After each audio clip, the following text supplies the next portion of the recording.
In the old days of computers, when you talked about mass storage devices, you really meant mass storage devices. This 40-inch hard disk drive held about 10 megabytes. On this week's Computer Chronicles, we'll be looking at the newest in mass storage devices. Please join us.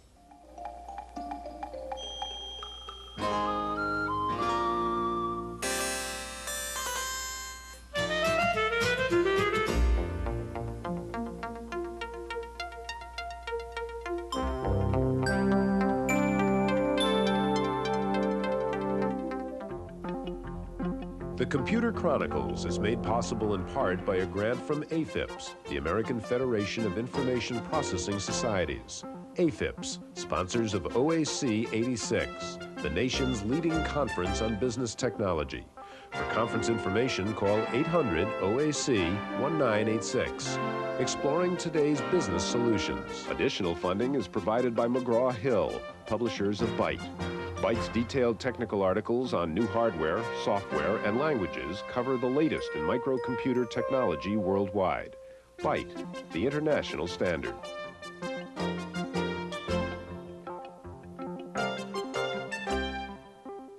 Welcome to the Computer Chronicles. I'm Stewart Cheifet, and this is Gary Kildall. Gary, we're talking about hard disk drives today, and what I have here are RAM cards. This is another way to get some mass storage. This is AST's 6-pack Plus. You can get about 380K on this particular board. This is Intel's new above board. You can get up to 2 megs storage on that board. It seems there are so many alternatives around to hard disk drives, it suggests that there are still problems with hard disk drives. Well, I think the RAM card and the hard disk, those two different phenomena.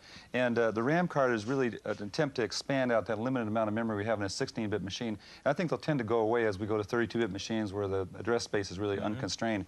Now, hard disks, of course, we have the problems of the mechanical devices, it's bearings, head crashes, things of that sort. So we have to be very careful to make sure the data is backed up properly, can be restored when those crashes do occur, because you'll start to hear the bearings whirl and all sorts of problems with them. So the problems with the mechanical devices are still there. We're going to take a look at hard disk drives today, and we'll take a look at some of the alternatives, like the Bernoulli box, like tape streamers for backup. We'll begin by looking at an incredible new device that's a hard disk on a card, and it's called the hard card.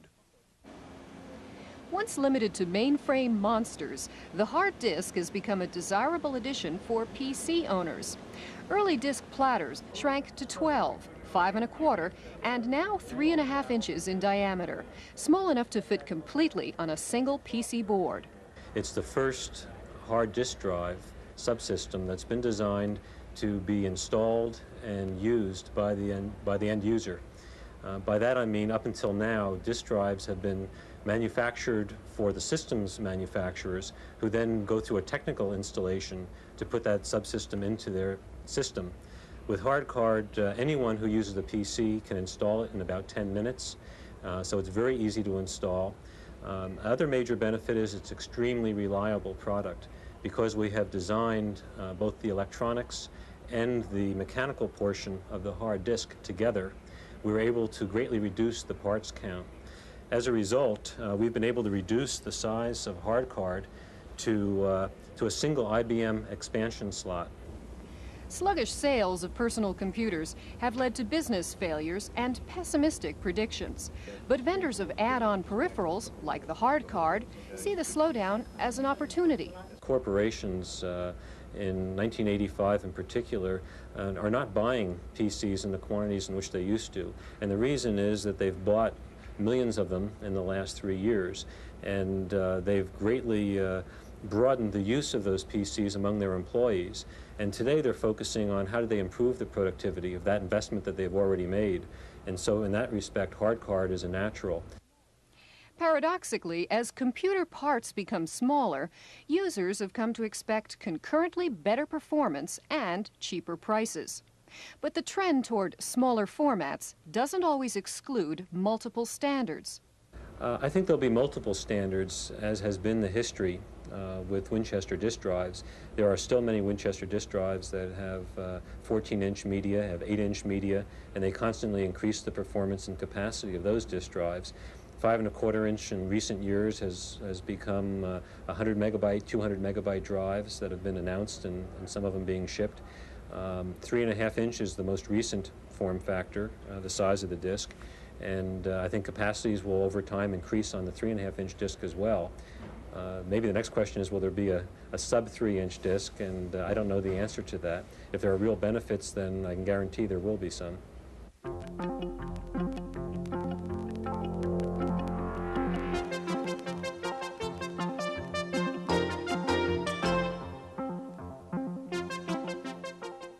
Joining us now in the studio are Joel Kammerman. Joel is the CEO of Kammerman Labs of Beaverton, Oregon, and next to Joel is Alan Ebright, the manager for systems development at Priam Corporation of San Jose. Gary? Stewart, it seems like any serious PC user now has a hard disk, and fortunately the technology has been improving, the price has been going down. So, Alan, could you tell us a little bit about the technology? Well, the current technology in hard disks is that in the IBM PC XT, 10 megabyte hard disks are being shipped standard.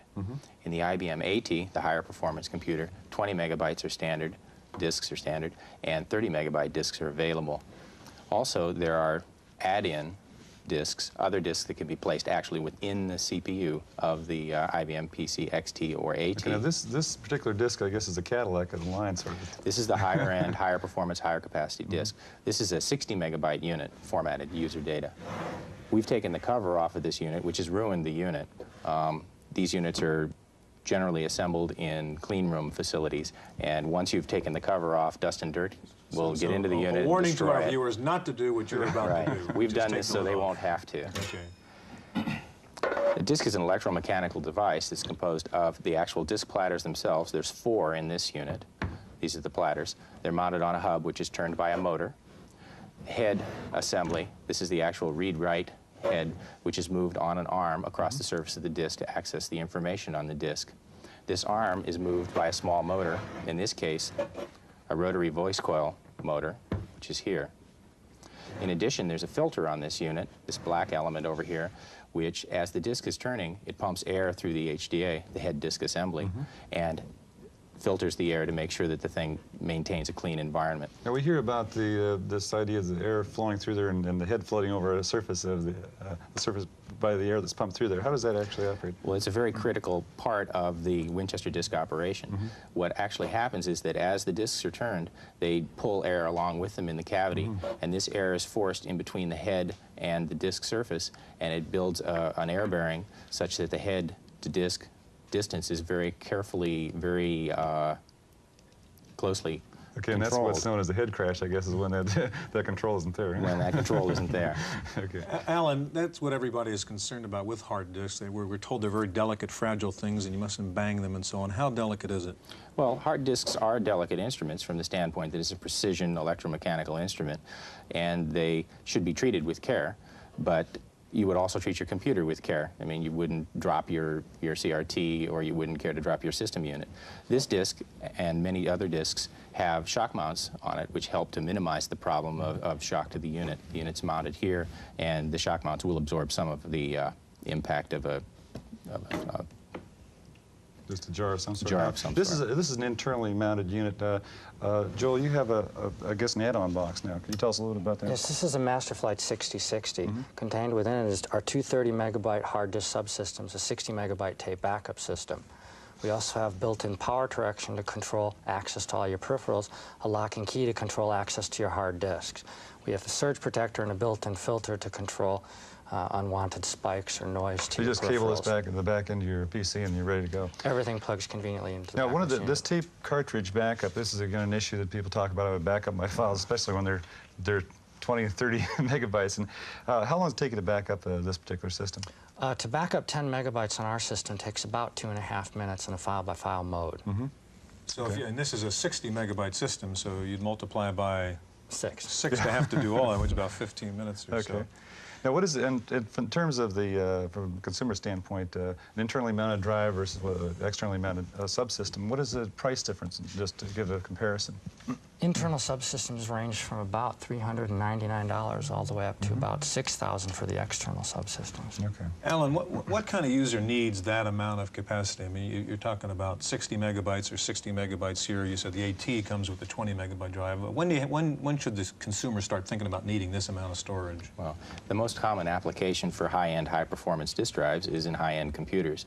So more likely a user who's using an IBM AT, which has significantly greater performance than an XT, would be using a 60 megabyte disk. Along with the added storage capacity in this disk you also receive better access time parameters. The disk itself performs better. You're able to get to the data quicker. And when you have more data, getting to it faster is generally one of your requirements. And so when a consumer is looking at the drive specs, they look at the seek time and latency, and those are two important factors. Well, it's a difficult process to really fully understand the specs from the standpoint that when you look at seek time is generally quoted over the capacity of the drive. So they'll tell you average access over 60 megabytes, whereas another 10 megabyte unit will be average access over 10 megabytes, and you're not really comparing apples to apples. I see. Right. Alan, getting back to this backup problem, which is a problem, it seems to me. It still takes 15 minutes, as you say, to back up what would be on that one drive with a tape streamer. Where is that technology? Are we getting to some better backup system than tape streamers? Anybody? Well, any help? The primary thrust in tape, and streamers in particular, has been to get the cost out of the unit.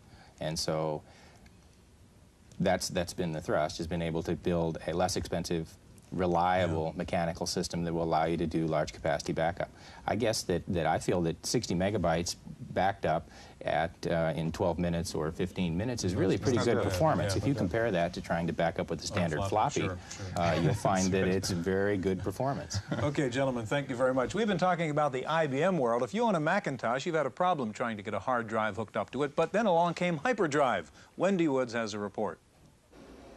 Macintosh owners are raving about the hyperdrive, an internal hard disk for the Macintosh that increases its speed by a factor of 3, boosts its storage by 10 to 20 megabytes, and enables it to run a number of programs simultaneously. It's a tremendously easy sell. There's no question about it. It's an incredibly popular unit. We probably sell at least one hyperdrive for every Macintosh that we sell here. It's a fantastic unit, and I can't imagine working on a Macintosh at this point without a hyperdrive. In this demonstration, the Mac with the hyperdrive is on the left. The one without it is on the right. You can see the difference in speed. One can't underestimate the importance of the hyperdrive to the Macintosh, not only because it's expanded the Macintosh's capabilities, but also because it's helped the machine gain acceptance in the business community, according to General Computer's Kevin Curran. As of late, our product is getting acceptance in the Fortune 1000 companies, companies like Eastman Kodak, AT&T, GE, have purchasing Macs and hyperdrives in small numbers, evaluating them as an alternative to the IBM personal computer standard. One of the drive's biggest selling points has come from Apple itself. Apple decided that installation of a hyperdrive, which takes a technician about an hour, will not void the Macintosh warranty. This is the first time Apple has given a third-party vendor's product this kind of endorsement, a testimony to the hyperdrive's success and its utility. For the Computer Chronicles, I'm Wendy Woods.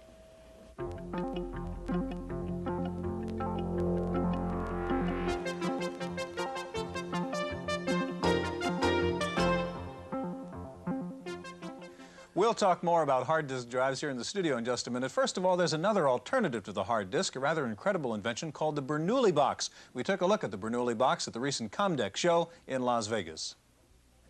10, 20, 50, 100 megabytes or more, and for some PC users, it's still not enough.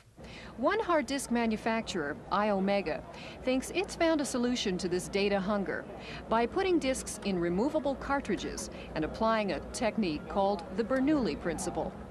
The product is based around a 200-year-old concept developed by Daniel Bernoulli, the Swiss mathematician, who taught us how to fly airplanes, make curveballs curve, sailboats sail. The same principles apply to the way we manage the diskette interface to the reading and writing device, the head. Having accomplished this technical breakthrough, the thing that is available to the user is transportability of a high-capacity cartridge, 10 megabytes or 20 megabytes. We offer the idea of exchanging and interchanging data between multiple systems so that users can share mass databases among multiple sites, multiple units within a given office complex. The cartridge, because it uses a flexible diskette, is very, very rugged. It is very tolerant of the abuse that is found in most office environments. In fact, we can be mailed across the country without special protection. The Bernoulli box also features an unorthodox read-write head, meant to overcome the hard disk's most disturbing quirk, the head crash. We, in fact, are immune to head crashes on the basis that we remove air from the disk, media, and the head to maintain contact, whereas a Winchester file forces air to separate the head from the media. If we have a loss of power, we lose our head-disk interface. So the pressure that has been removed, the vacuum that was created through the Bernoulli effect, disappears, and the diskette flies away from the head. The potentially infinite capacity of a cartridge-based system is one answer to the expanding taste for more and more data storage, but at a price. This drive is at least 3 times the price of a low-end hard disk, and storing files on multiple cartridges means switching them back and forth like floppies. Finally, optical disks could present a serious challenge, offering 50 times the storage capacity of one 10-megabyte magnetic disk. As if to please everyone, iOmega and Reference Technology showed off a combined CD-ROM and magnetic storage system. The dynamics of data can be best managed by the Bernoulli cartridge. Obviously, the huge volumes and the compact size of the CD-ROM play into a different application function, but the two, when they're brought together, then offer even an amplified capability over what either could do separately. It looks like there's still new approaches to hard disk technology. I hope so. Yeah. Now, let me introduce our new guest to you. This is Robert E. Brown, the president of Landmark Software. In addition to that, Bob's the author of a book on hard disk drives for the IBM PC. And back with us again is Alan Ebright of Priam. Bob, you've studied the hard disk phenomenon. Are we, in fact, taking over the mini-computer world with the AT and the 70-megabyte systems and things of that sort? Oh, yes, that's certainly the way things are going. Now, what kind of applications do we see? Like mini-computers, they use large database systems and so forth that really, let's say, incorporate these disks into the software. What are we doing in terms of ATs, let's say, in hard disks that really are mini-computer-like? Well, certainly database applications eat up a tremendous amount of space. Program developers have an insatiable appetite for disk space. Well, would that be in the sense of, does a programmer, for example, let's take that example, does a programmer really need to have, say, 60 megabytes of data, or does it just happen as you're writing programs and you're backing up files, they just kind of go off into the corner and you lose track of them? Well, it's so much more convenient to have all the information you need on the one disk rather than have to be switching floppy disks. Well, Alan, in your situation, you've seen lots of consumer uses of your disks. What sort of applications do you see? Well, what you find is that you're able to do new things because of the new disks. You're able to do new and different things because you have more storage available, and also you'll be able to get to the data in that storage more rapidly. Okay, what are some of the new and different things? Many of the things that are happening is that system applications are migrating from large computers down into the personal computer environment. Okay. In a business environment, a person who does cash management, for instance, would be able to have programs online at his or her desk where they could do an analysis of the cash handling without having to go to a large mainframe or time-sharing system. Now, would that have been, let's say, typically a VAX 750 type of operation? Would have been a much larger computer in the past, and so now it's within the control of the individual. How is this going to affect the mini-computer industry, then? Well, they're going to have to move up. Yeah. They're going to have more powerful machines to stay out of the way of the super microcomputers that are moving up into their marketplace. So you think it's more of, say, a business application than, would I, as a home user, be interested in a 70-megabyte drive? Probably not. Do you feel on that? No, virtually anybody with that caliber of drive has some sort of business use for it. Mm-hmm. Bob, any idea where this all ends, though? It seems mass storage is like money. It doesn't matter how much you have, you always need some more, it seems. Any idea where we can go in hard disk drive technology? There's really no limit. The rate of change depends a lot on IBM. When IBM was selling 10-megabyte drives in the XT, that was the standard size. Now that IBM offers 20 and 30 meg in the AT, that's become the standard size. Mm-hmm. Now, in general, we hear a lot about optical storage, read-write technology, and so forth.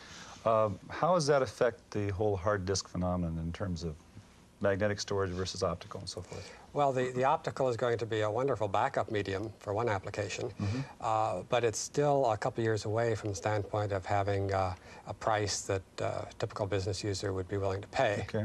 And the performance does not appear to be as good as today's Winchesters. All right, so you get higher storage densities. That gives you the ability to back up files, and if you use the write once capability of an optical disc, then that gives you basically what we saw in a streaming tape. That's right. Faster transfer rate. Alan, go ahead, Alan. It's also a method to be able to distribute large databases. So with an optical disk, you could begin to have online on your system a very large database. When you have a large database, there's a high probability that you want to manipulate that database, and that'll drive you towards larger internal magnetic disks where you can transfer this large database onto the disk and modify it for your own application. So you see it as more of a complementary type of technology than something as a replacement, say, for magnetic disks. That's correct. Ellen, what are the technological problems, going back to hard disks now, in getting beyond, say, the 60 meg level where you are now? I mean, you've got 4 platters, you've got to have 8 platters, but other than that, what can you do to get more storage in there? Well, in addition to adding more platters, you can increase the track density, the number of tracks that you have across the surface. You can increase the bit density, the number of bits that you have around the surface.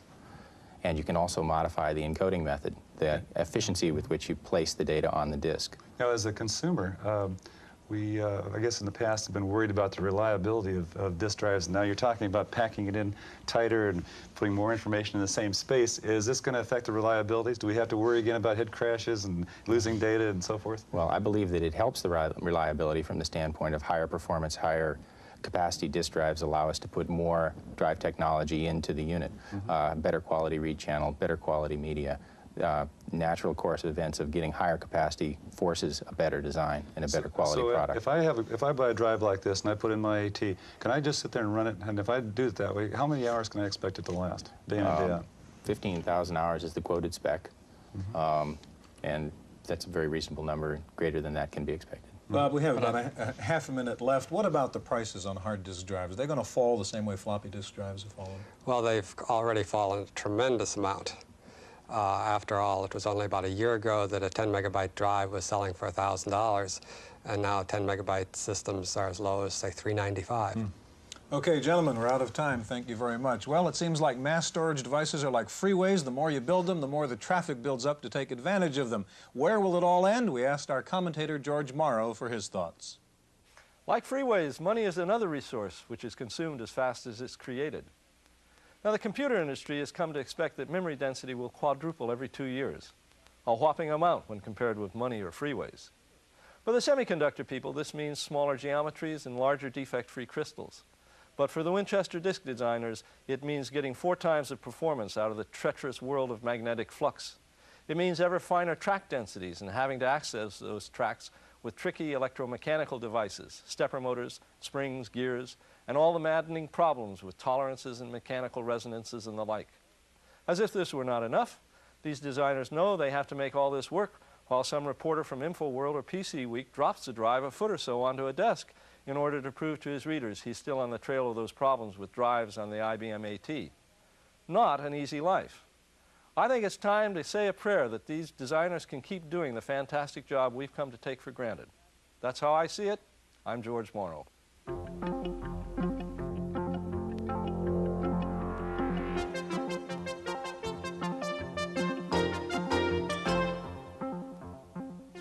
In the random access file this week, it looks like Apple will be unveiling a new upgraded version of the Macintosh next month. It'll be called the Mac Plus, and it will feature 1 megabyte of memory, a double-density 800K disk drive, an expanded keyboard, and greater speed.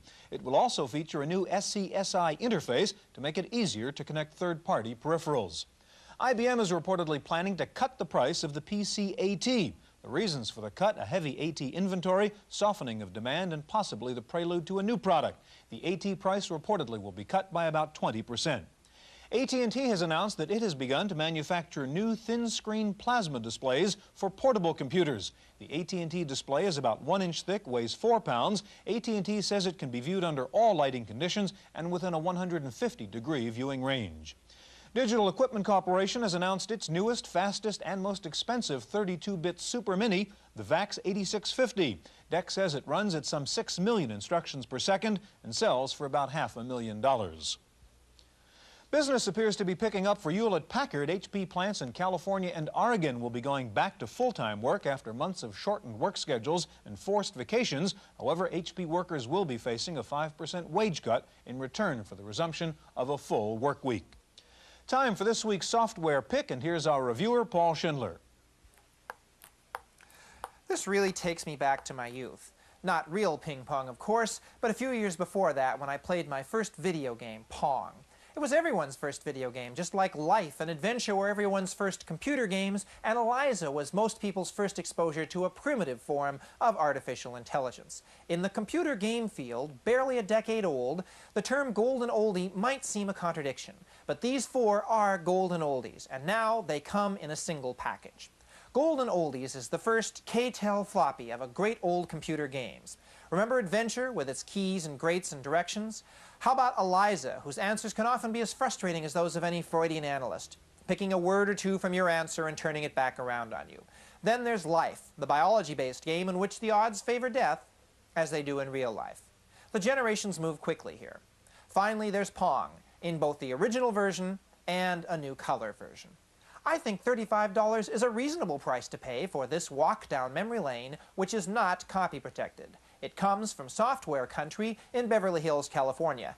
Maybe they'll sell it through a special TV offer. We'll see. For the Computer Chronicles, I'm Paul Schindler. In our legislative update file, the Senate Armed Services Subcommittee has heard conflicting testimony from computer scientists on whether or not the Star Wars defense program can be adequately supported by the necessary computer technology. Scientists from USC and Bell Labs told the Senate committee that the technology already exists to support Star Wars. However, other scientists said the necessary software could never be adequately debugged since it could never be tested under real battle conditions. One critic also pointed out that the U.S. would be extremely vulnerable to espionage on the software code. The Japanese have come out with a progress report on their fifth-generation computer project, and the report says that progress is slow.